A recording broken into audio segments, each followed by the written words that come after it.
Kent Spitfires lost for just the second time from 6 and for the first time at home in this season's NatWest T20 blast, as they were taught a lesson by Gloucestershire, who won in Beckenham by 9 wickets with 16 balls to spare. Batting first after winning the toss and with the knowledge that the side doing that in Kent games had won 9 out of the last 10 starts, the home team got off to a flyer once more. There may have been no boundaries in the first 2 overs, but then it began to rain sixes. Daniel Bell-Drummond and new opener Sam Billings clearing the rope in the same James Fuller over.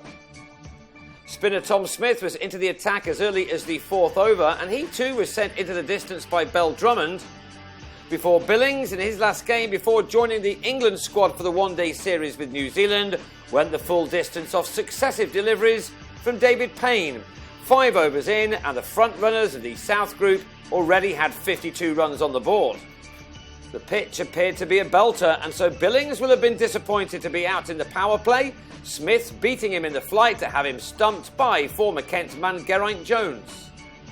Billings was out for 26, and after 3 boundaryless overs, Bell-Drummond followed him back to the pavilion when he picked out Ian Cobain in the deep off Benny Howell to go for 31. Sam Northeast has been in awe-inspiring form in this competition this year, and he tried to pick things up again with a 6 off Jack Taylor. The spinner receiving the same treatment of Darren Stevens, the total up to 81 for 2 at the halfway stage of the innings. Howell was to have quite a night with the ball, the medium pacer then having Stevens held on the boundary's edge by Chris Dent. Before, crucially, 3 balls later, the former Hampshire man also got rid of Northeast for 14 as he picked the wrong ball to try to cut.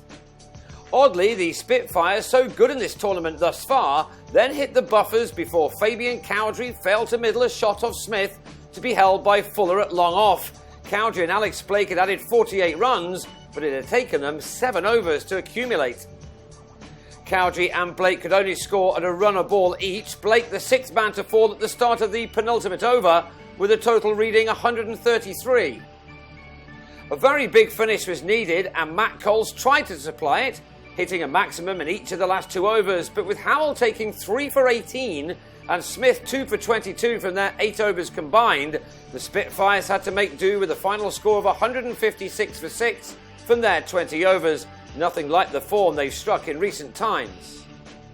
Early wickets were now required, but instead both the in-form Michael Klinger, who smashed 126 last week in a win over Essex, and Hamish Marshall were soon putting bat to ball, both taking the full amount off deliveries from Callum Haggett and Mitchell Claydon.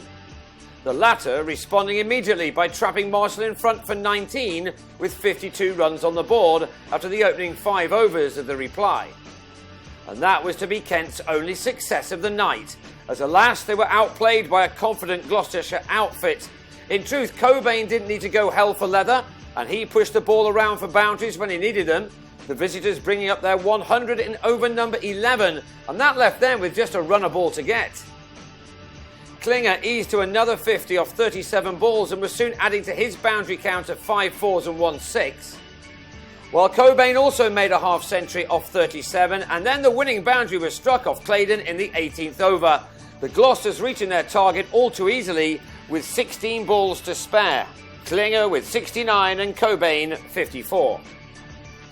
Next up for the Spitfires is a return to Canterbury to take on Hampshire next Friday. They remain top of the South Group with 8 points from 6 games. Gloucestershire are just 2 behind and with 2 games in hand.